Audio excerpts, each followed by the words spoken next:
See, and welcome everybody. Welcome to Willis, the Women's League Seminary Synagogue. Much learning has happened for me within the walls of JTS in the last 6 years. I have studied, cried with laughter, puzzled, regretted, studied, dreamed, fretted, studied, and prayed. For that opportunity, thank you, esteemed teachers, benefactors, I had many benefactors, and friends, my classmates, my dear Chabruta, and my patient and loving family. In the memory of Mona Corman and Mira Rivera, may their memories be for a blessing. I've always been attracted to this week's Torah reading, Parashat Beshalach, because of Shirat Hayam, the Song of the Sea. But in preparation for today, my attention was ensnared by 3 silent screams hidden in plain hearing that are a prelude to the song. So let us imagine this entire sanctuary is where Exodus chapter 14 and the Song of the Sea takes place. Oblige me. Downstage, center in this room, is where the first silent scream occurs, and the parasha begins. Vayhi b'shalach Paro et ha'am. And it was that Pharaoh had sent the people, and he let the people go. So Rabbeinu Hananel, 11th century Talmudist from Tunisia, comments on the first word Vayehi. And he says, Kol Vayehi lashon tza'ak hu. That is, whenever Vayehi is mentioned in the scriptures, it's an introduction to something that's troubling. It's an expression of pain. Tza'ak, lashon tza'ak. And the Maharshal sees Vayehi as a combination of letters that express pain. So it's Vav Yud Yud for woe and He Yud for mourning.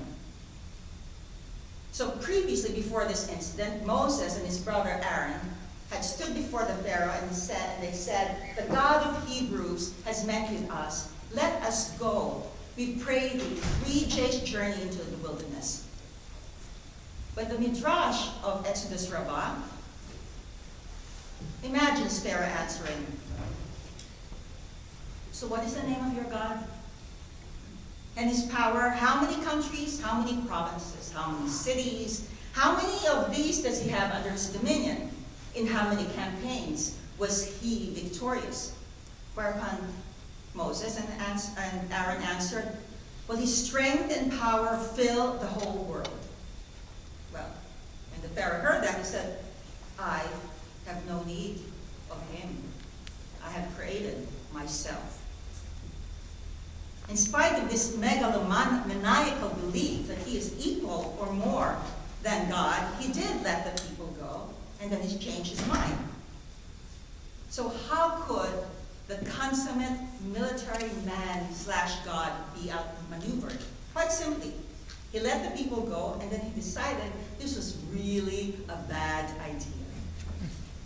So out of Pharaoh came that first scream. So with a sea of reeds in front of them and an army of 600 elite warriors, horses, and chariots breathing down in pursuit, the people panicked. Desperate to turn back, they demanded of Moses, is it because there were not enough graves in Egypt that you took us from there to this wilderness? Leave us alone so that we may serve Egypt. Again, imagining these events happening right in this room, the Israelites in flight have advanced thus far, maybe up the aisle to the center of this room. And physical Egypt is way back there, way back downstage. It's but a repressed memory. And Moses tells the people, stand by and see. The Lord will battle for you, and you hold your peace. To which God replies, Ma titz'ak alai. Why are you crying to me? Speak to the Israelites and move forward. So there's no mention of Moses crying out. Yet God addresses some kind of outcry from Moses. And I'm identifying this as the second silent scream. But let's look at this phrase, matizak elai. The word tizak. The word has this letter, an ayin, and it belongs to a family of groniyot. It's a class of guttural and pharyngeal sounds. And it's a sound that seems to be wrenched from the throat, like some kind of dying gasp. And one can hear this from Jews of Mizrahi or Yemenite origin, and those who speak Arabic, like my daughter. And you can hear the sound also from my B'nai Mitzvah students who have graciously suffered through my coaxing of these sounds in their Torah reading. Now Rashi, the 11th century biblical commentator from northern France, says, Ma titzak elai indicates that at that moment, Moses was praying, and that the Holy One, blessed be, said to Moses, it was not the time to pray, not when the people are in distress. So we continue. Moses raises his arm, the sea splits. Stage right is the wall of water, stage left is another wall of water. They follow Moses, the leader whom they ridiculed and disbelieved, up to a point of safety, perhaps this bema. The Israelites stand and they see the bodies of their taskmasters washing ashore. And here I detect a third silent scream, an internal wail. They had been slaves, their spirits crushed by cruel bondage. Mikotser ruach u'mi'abudat Hashem. To stay in a place of anger and fear, or to open the mouth and sing, that is the question.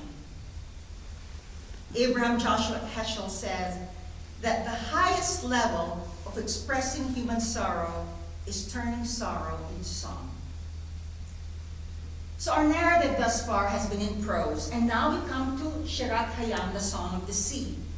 Clearly Moses and Miriam thought this to be the highest level of expression.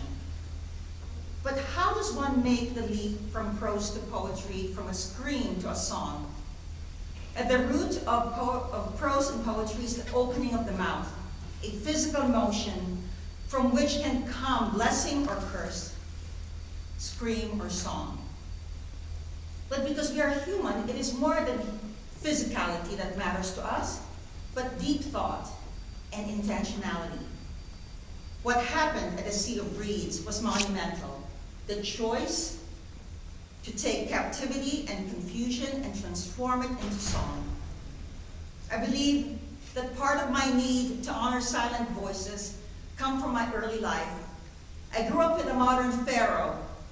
I was born in America, but I lived in the Philippines under martial law, where soldiers fired real bullets, not rubber ones. Under this modern pharaoh, students disappeared, their songs ceasing to be heard. The legacy of this modern pharaoh is an economic diaspora that has ripped generations apart. I hear their dreams even as I hear the silent screams before our song of the sea. But neither can I ignore the muted voices in our communities today. So permit me.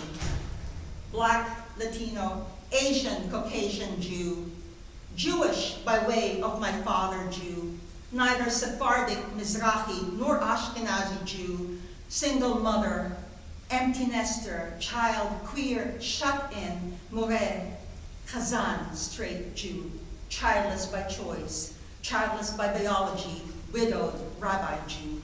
These are the voices that resonate, and it is to them that I devote my service and my rabbinate. May we have abundant blessings, and may our mouths open to a future of songs yet to be sung.